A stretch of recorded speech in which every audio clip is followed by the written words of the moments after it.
رئیس کورای داخلی شهر دوشنبه روز 7 آگوست سال 2024 خبر داد که ساکن 21 ساله پایتخت تاجیکستان اسمت زاده صدام حسین را برای به صورت بهت بلند تا 166 کیلومتر ساعت راندن ماشین پورشه‌اش دستگیر و مجازات کردند. میلیسای دوشنبه گفت با مقصد خودنمایی و طریق شبکه‌های اجتماعی تبلیغ نمودن کردارهای حقوق ویرانکنی خلاف قانونگذاری است.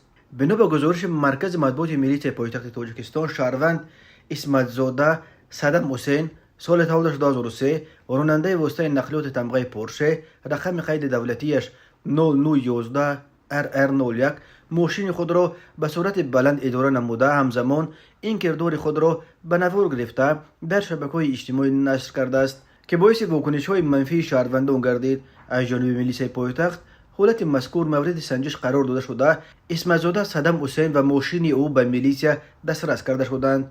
خود صدام حسین یا نزدیکانش برای شهر ماجرا دسترس نیستند، ولی در ویدیوی در اینترنت نشر شده دیده می شود که او در یکی از خیابان‌های پایتخت سرعت ماشینش را تا 166 کیلومتر ساعت بالا میبرد.